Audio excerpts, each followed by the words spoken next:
Hey guys, it's Kurt and John from FLR, and today we're excited to showcase the Springfield 2020 Rimfire.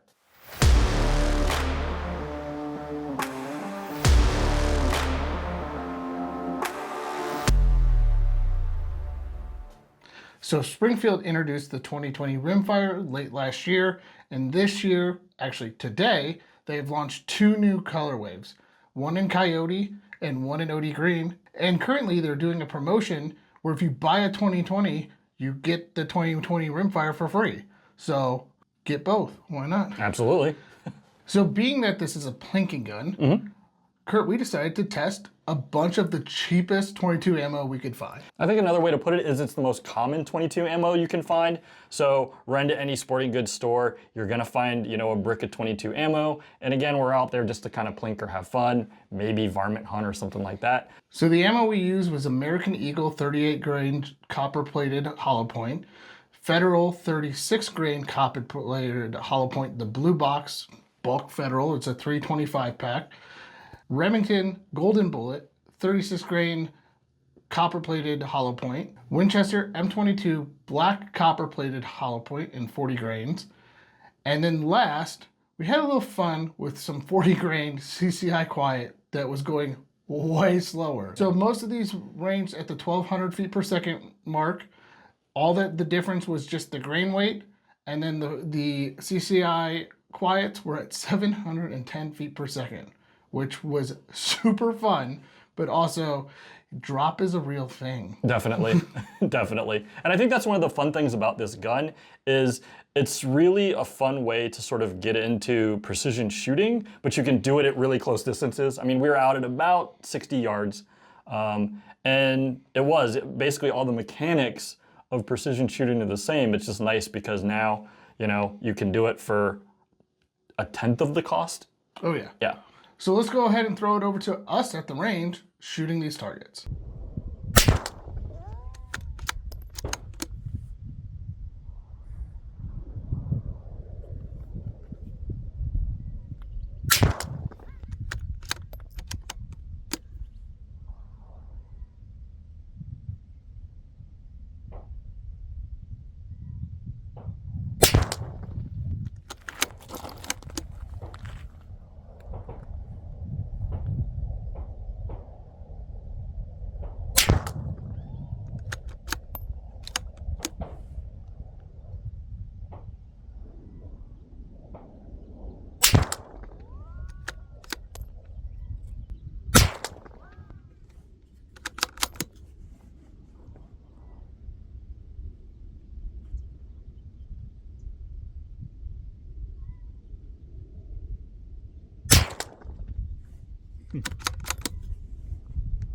Yeah.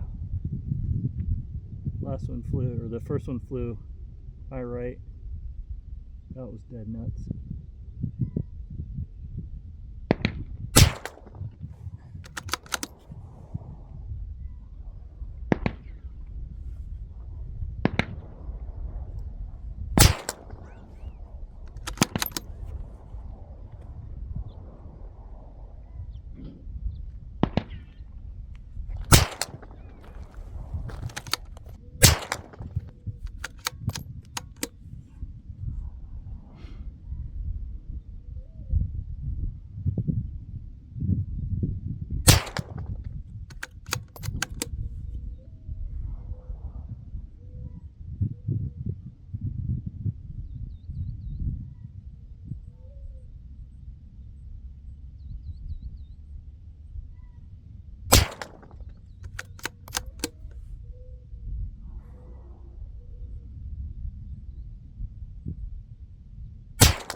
Damn it. What? It threw one at the last shot got thrown. Ah. It was a good group. Yeah.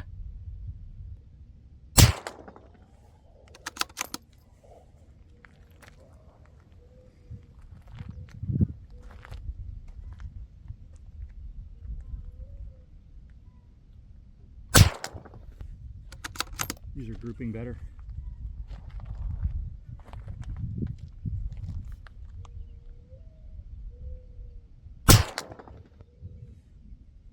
I spoke too soon.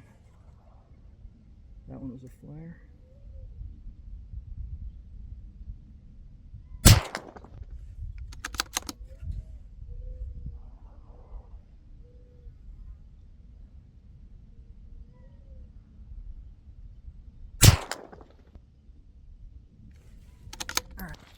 So what are your initial impressions? Trigger's good. I agree. Trigger's good. The action's a little chunky, but again, for the price point, it's good. The putting in the mag is weird. It's got like that false sense of it. Yeah, there's 2 clicks. It's kind of like you think it's in, then there's like that. Yeah, that's not a huge deal. It is 1022 mags. It is 1022 max, which is nice. That is nice. I do like that. It is also threaded. So Yeah, threaded barrel. That's actually really cool. Suppressed. Yep. But the thing is, like, even the non-suppressed, it sounds like it doesn't sound like it's putting off a much more. Oh no, it's really quiet actually. Safety first, but I only have 1 ear pro in because it's that quiet. So this is the American Eagle. Yep, that's American Eagle. So it was 1, 2, and then 3, 4, or it was 1, 2, and then the rest. Yeah. So it's going dead. It goes high, and then all of a sudden that's on with the 38 so for me it was I think these 2, then it started holding here, and then I just had like a weird flyer in the middle, and then on Federal like that was actually a good group. I felt good about that, and then I know that one I was holding good. I don't think I pulled that one, and then this, you can see it sort of kind of comes back. You've got to. And then these were my first 4. Yep. And then, you got the last one. Yeah. So. Yeah. I mean, the grouping is good. We're about 60 yards out. Yep. So that was 36 versus 38 grain. Yep. So we'll see what happens when we move over to some of the cheaper stuff. Right. All right. So we'll do the next one. See what we get. Yeah. So next is Remington Golden Bullet, the cheapest stuff you could get. I have no hopes for that. Yeah, we'll kind of see what we end up with, right? And then the other stuff is some really nice Winchester M22 stuff. It's meant for semi-automatics. It's got a nice coating on it. Yeah. To help with the fouling. Yep. So we'll see if that goes. I think those are 40 grain. Yeah. The other ones are 36 grain. So I don't know. The trigger's fantastic. The trigger is actually really nice. I totally agree with that. I really like the trigger. The action is smooth. I think it. Maybe a little bit of lube, a little bit of braking would help a little bit there. I think that's all that is. We're in the desert. If you've ever shot 22s, you know what this is. It's like the value pack from Remington. I think we all have like a million of these, right? Yes. So this is, and that's probably, yeah. This is a 36 grain jacketed hollow point going about 1280 according to the box. Yep. So we'll see how this one shoots. Yep. If it groups well with the cheap stuff, that's awesome. That's a win. Yeah, totally, absolutely. Yeah, we'll see what happens. Now it says it's got to drop off down to 1018 at 100. We're at 60. So we'll see what this does. Now, we said about the mag, so there's the click and then another click. That's where it actually needs to be. Yep.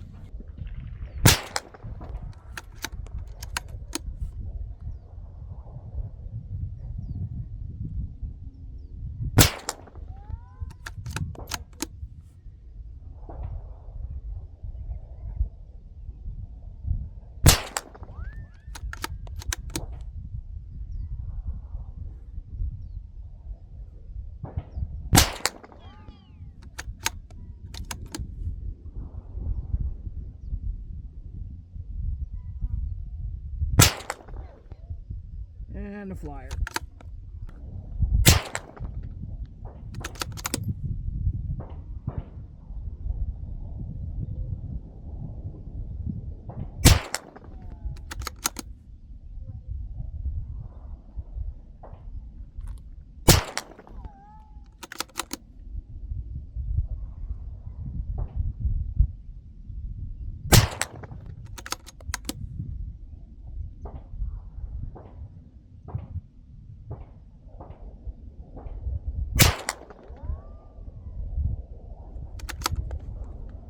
The Remington for me was, Like, I felt good about my shots. I didn't feel like I pulled anything.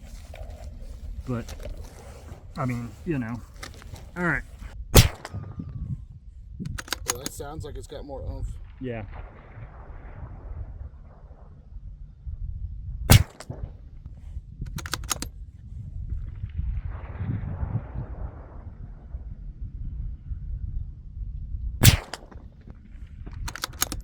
That's better.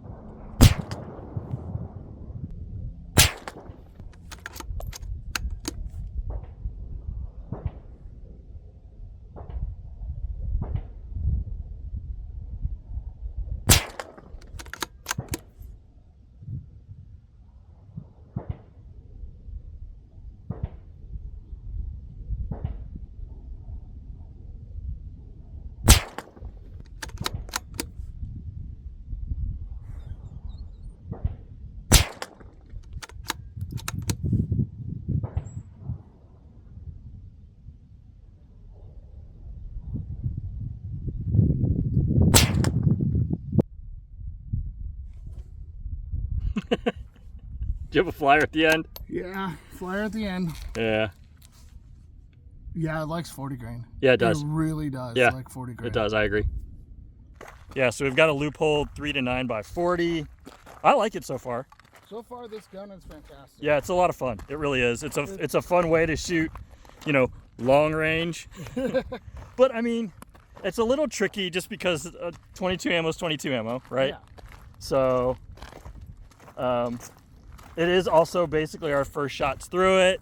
Yeah. You know, I think that we get some more rounds through the gun. I think that definitely kind of breaks things in a little bit too. That helps. We put about 10 rounds through it so far. Before we started doing the accuracy testing, we threw 10 rounds, so the barrel's not that fouled.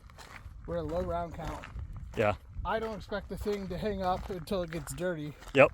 But let's look at this. So this is the Remington. Yeah, so this is you on Remington here. So it started here, and then here, here, and then flyer. Yeah. So it worked its way down. For me, I mean, I was holding dead center the whole time, and it was just kind of everywhere. So then we go to the Winchester, and you can see, like, I did have that one flyer over there, but everything else grouped really well, so I was happy with that. And then you got, yeah. I had the one flyer at the end. Yep. I mean, that's not a bad group, No. but I'm all in the red. Yeah. So, I will say we've probably got a 5 to 10 mile, maybe yeah, not it's that. about a 5 to 10 mile per hour crosswind. Yeah, crosswind, right to left. So, yeah. At 60 yards, we shouldn't see much, but it is 22. And it's Yeah, exactly. It's 22. So that's why the 40 grain, I think, did a little better. You know, you've just got more weight, so. The wind's picking up. It is picking up. We are only 60 yards out. But it's 22 It's 22. going. 710 feet per second. Yeah. All right. We'll see.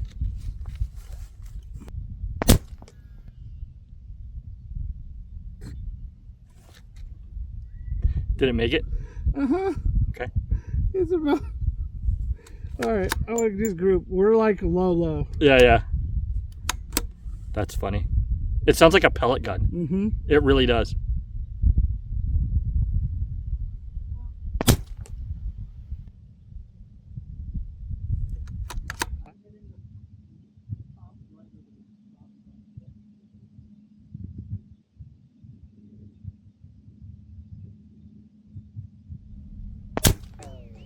Look up and to your left. Okay. Over there. Where? See the little family of them? Oh, I see him now. Yeah.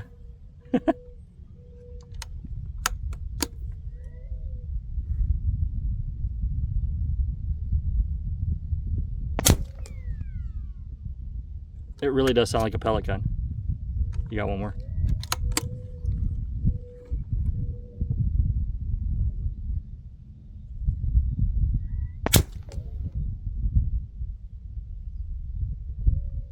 That's probably the best group I had, even though I'm not on target.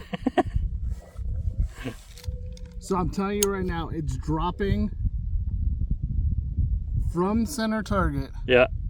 to the top right hand black of the bottom target. Okay. All right.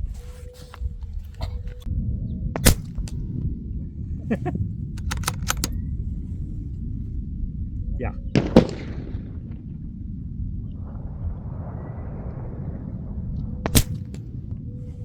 Interesting.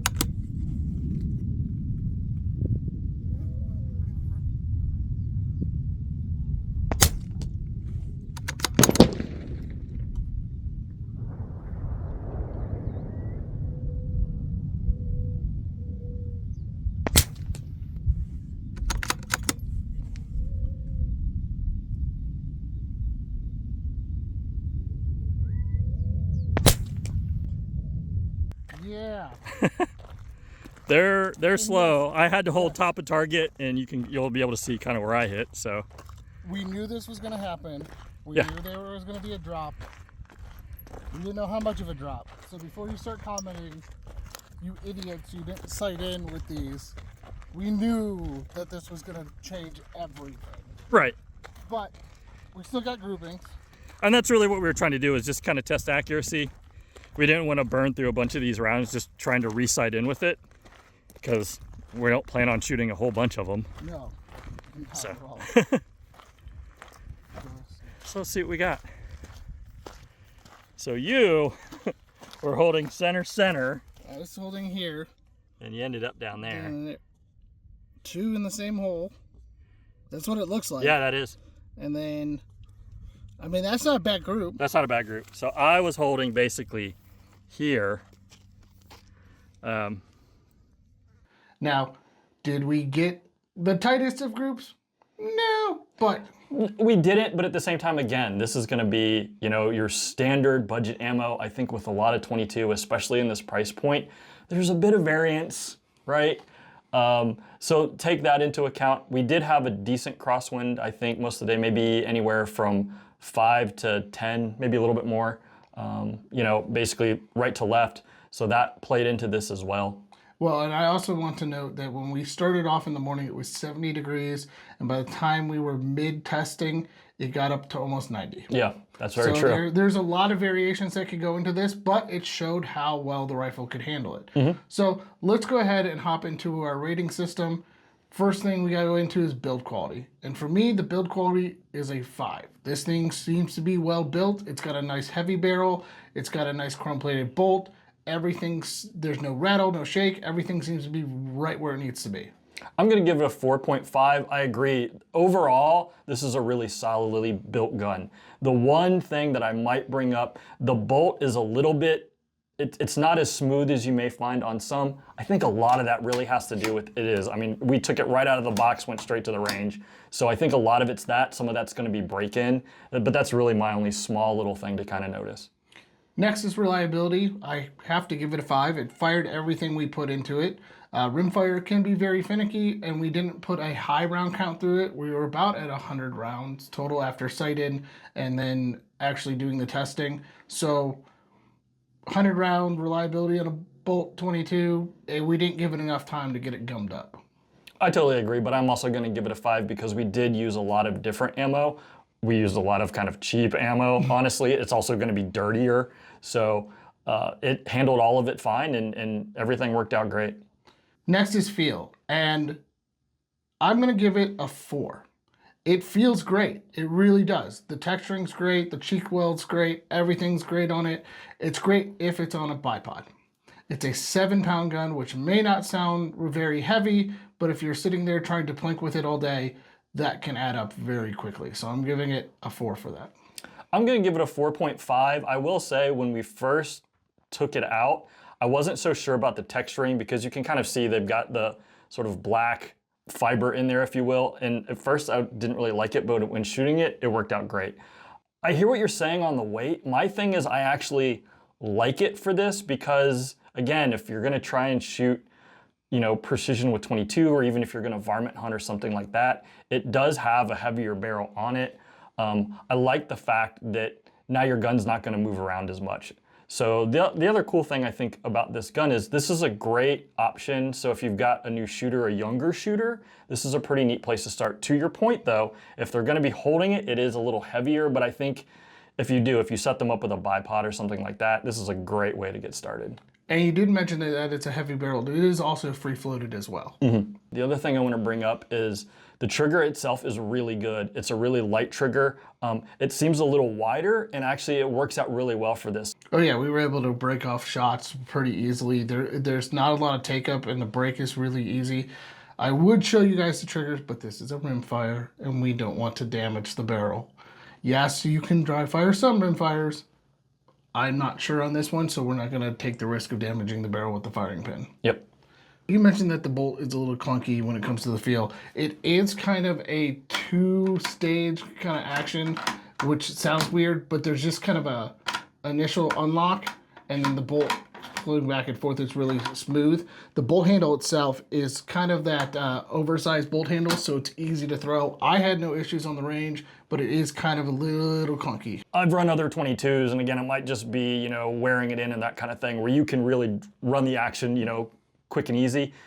This was a little chunky, so just keep that in mind. But again, I think with time that'll smooth out some. Next we have is factory options. The factory options, I'm gonna have to give it a 3 because there's 3 color variations. It's a 22 bolt action, so there's really not much you can do factory option wise other than the stock configuration. I believe there's a black, a wood, the Coyote and the OD Green, and I believe they all still have the same barrel profile and everything like that. I'm gonna give it a 4. I do like the fact that they do have a threaded option, so that's, you know, kind of fun if you want to put a suppressor or something like that on it. I mean, the other end of it is it's comparable to a lot of other 22s in this class, so I think it's a good set. All right, next we have aftermarket. What do you think, John? I'm gonna say it's a 3 because there are stock configurations for it, but there's really not much. I mean, with any bolt gun, all you're changing is the rail and the stock and maybe the trigger. I mean, there's stock configurations. I believe that this takes the same trigger as the 2020. So the big thing for aftermarket for this, that is a big win, is it does take 1022 mags. So, I mean, you could put a 50 round drum on a bolt gun if you really wanted to. I mean, you could. You could. America? Should you? Well, I mean, you can do what you want. But right. Yeah. And on a semi-auto, heck yeah. And to fail to mention that, I guess this goes into aftermarket. It is 1/2x28 thread on the barrel, so suppressors, muzzle brakes, everything like that, aftermarket wise. But it's a bolt gun, so there's really not much other than that you can change. I'm also going to give it a 3. It is. Are there other options with some other 1022s? Sure, right? Just because, you know, that's sort of the gold standard there, if you will. That being said, this is a great option, and we should definitely take a look at this. I do appreciate the fact that they do take 1022 mags. They could have definitely gone a different direction there. I appreciate the fact that they did that. But again, having a threaded barrel is nice, but you're right, there's only so much you can kind of do with a bolt gun, especially a 22. So I think overall it's great. So next is X Factor, and you might say, John, it's a bolt gun. What could be the X Factor, and what number are you gonna give it? I'm actually going to give it a 5 for X Factor. And the X Factor for this, and you might say, wow, that's a high number. The X Factor for this is that because it is a almost one-to-one replica of their 2020 rifle, you could have your rifle and give this to your kid, and now kid's got daddy's gun. And that you guys can both go out and train with it. It is almost identical in feel and trigger and everything to the full-size 2020 rifle, so it's a good training platform to go learn on or practice precision with at a cheaper price. So that's why I'm giving it an X Factor of 5. I'm also giving it a 5, and likewise, a lot of it's nostalgia. So I grew up basically every Saturday afternoon was spent with me and my dad and my brother. We would go to the range and we'd go shoot a brick of 22. And that was literally probably since I was 6 years old. And so, you know, even to this day, I've shot a lot of stuff. I will always have fun shooting a 22. It's got a special place in my heart. And to your point, I like the fact that they basically took their larger version of it and slimmed it down. So you do have an opportunity to get your kids involved, get your kids shooting. I think that's great. And even so, even if you just want a 22, it's a great platform, and it's a fun and inexpensive way to precision shoot. Again, if I were gonna do any varmint hunting of like squirrels or rats or anything like that, I would definitely take this thing out. The other thing to mention is it's really quiet. So you can kind of see in the range footage, I've got Ear Pro in, but I was actually having some problems with the left one. And so for most of this, I didn't have Ear Pro in my left ear. It was quiet enough, it was hearing safe. I'm not saying do that, just be in the practice of obviously having Ear Pro when you shoot, especially if you've got kids, like get them in that practice. But this thing was really quiet, and I think that's great. And then if you put a suppressor on this, that'd be just so much fun. When we were shooting those CCIs, those subsonics, it literally sounded like a pellet gun. I mean, it's quiet. So it's a fun gun to shoot. And it is, if you're gonna be getting your kids into shooting, this is an awesome way to start. Well, it's funny that you bring up how quiet it was. It was funny while we were testing this, and I've got my Ear Pro in, I'm pulling the trigger, and it shouldn't be that quiet. And I don't know what it is. I agree. It seemed quieter than, and again, I haven't shot 22 in a while. Yeah. But it was really quiet. So it was weird because I could pull the trigger and then hear it hit the cardboard downrange. Mm-hmm. And even the quiets were the funniest because you would hear the firing pin hit and then you'd hear the projectile hit downrange. Yep. You're like, wow, I know I hit the cardboard because, again, we went from 1,200, sighted in at 1,200 feet per second. We weren't going to re-sight in for these. We just wanted to have fun with them. And it was about an 8-inch drop between that. Now, we got a decent group. I would say we anywhere between 2 to 3 inch groups with cheap. Now, the funny part was, and we still don't know, it could have been us, it could have been the ammo, but we would put like 3 or 4 in a good group, and then there was always the last one that flew. And to me though, I was thinking about that, and I've been thinking about this the whole time since we were at the range to where we're filming this now. And you know, we've done long range shooting, and there's like, I know when I pull a shot, right? Like, especially when we were doing like long range shooting, like even before it hits, you're like, yep, pulled it. That wasn't the case here. Like, I don't recall, you know, me going, yep, I pulled that one. And again, the trigger is so light, there's no recoil on this thing, and because of the weight it doesn't move, it's kind of hard to really pull a shot. So I think a lot of it was honestly ammo. Yeah. You know? Again, I'm not gonna be like, oh, I'm the most amazing shot in the world ever, but, you know, I felt good about the shots we were taking, and that a little bit wider grouping, honestly, I think had more to do with environmental factors and just variance in the ammo itself. Yeah, so after we got doing this, I called our friend CloverTac. He did, if you want to see what it's like to do lot testing and a ton of 22 testing, go over to CloverTac's channel. He's got a full series on this 22 ammo testing if you really want to deep dive into that.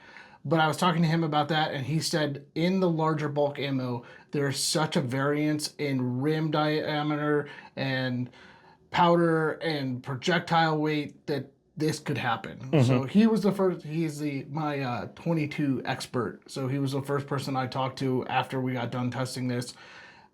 You know, there's a number of factors that could have gone into the accuracy. I think we got decently good accuracy at 60 yards with this thing. So I can't complain, really. It's using like the bulkiest and cheapest of ammo out there. I am minute of squirrel with this one. I'm gonna say. So if you're doing like long range precision shooting and you're accounting for wind speed and that kind of thing, you know, like we've done that, right? Yeah. Where you've got a spotter, and all right, I know that I need to, you know, basically Kentucky windage and pull a little bit one way or another because of wind or whatever, right? That wasn't the case here, you know, like. We would shoot and I would basically be holding the same, and it wasn't consistent enough where I'm like, okay, now this is wind, or this is, you know, me, or we're just not quite sighted or whatever. You know, it was random enough that I'm really gonna chalk it up to ammo, and that sounds like a little bit of an excuse. I'll put a little bit of it to me because, yeah, I mean, obviously that factors in, but I think at the end of the day, we were using bulk 22 cheap ammo. That being said, it's still so much fun. If we were doing any kind of varmint hunting or anything, I'd be fine with it. I didn't have any issues, so yeah. Yeah, and I think that as we were shooting, this gun tended to group a lot better with the 40 grain. Yep. I think that it's a 1 in 16 twist, so I think the heavier projectiles would do you well. Unfortunately, we could not find the very expensive Aguila and stuff like that, nor did I really want to pay for it because I want to show off that this is a plinking rifle. Right. It can be a precision 22 rifle, but I wanted to show off that this is a great plinking rifle. So overall, I think this is a great gun. I think it'll serve you well, especially if you're looking for something that mimics your hunting rifle or your precision rifle, except in a 22. It's a great way to teach mechanics and gun safety. And honestly, you know, get kids involved and into shooting. It's a great platform to do that. So John, at the end of the day, are you a buyer? I'm going to say if I had a 2020, yes. If I'm going to go out with their current deal they're running with their gear up, if I was going to go out and buy a 2020 and get this for free, yes. But also at the $499 price point, there's some other options, but I also think this is something I would be highly looking at and toting into those options. I'm also a buyer. I agree the price point, at least the MSRP, seems a little bit high, but the fact that, to your point, you know, if you can get a 2020 and then get this thing for free, that's amazing. I'm sure that we'll also be able to find deals on this as we go. It's a solid gun. I mean, the stock is great. I like the weight of the barrel. I like the overall platform that they have here. So definitely take a look at it. I'm a sucker for 22s. They're a lot of fun. And I really like what Springfield's come to the plate with on this one. So definitely take a look at it. Yeah, I mean, if you were to compare any other bolt gun with a heavy barrel threaded with this stock, you're running about the same price. So this is going to be very competitive in that market, but also you could get like a 1022 or something. So if you're looking for like a precision bolt gun, this is one that I would definitely take a look at. All right, guys, so be sure to chime in. Let us know what you think. Let us know what you thought of our groups.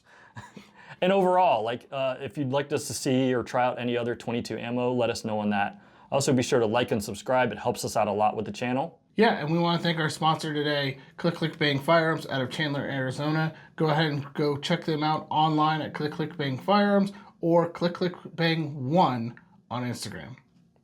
Awesome, guys. Thank you very much and have an awesome rest of your day.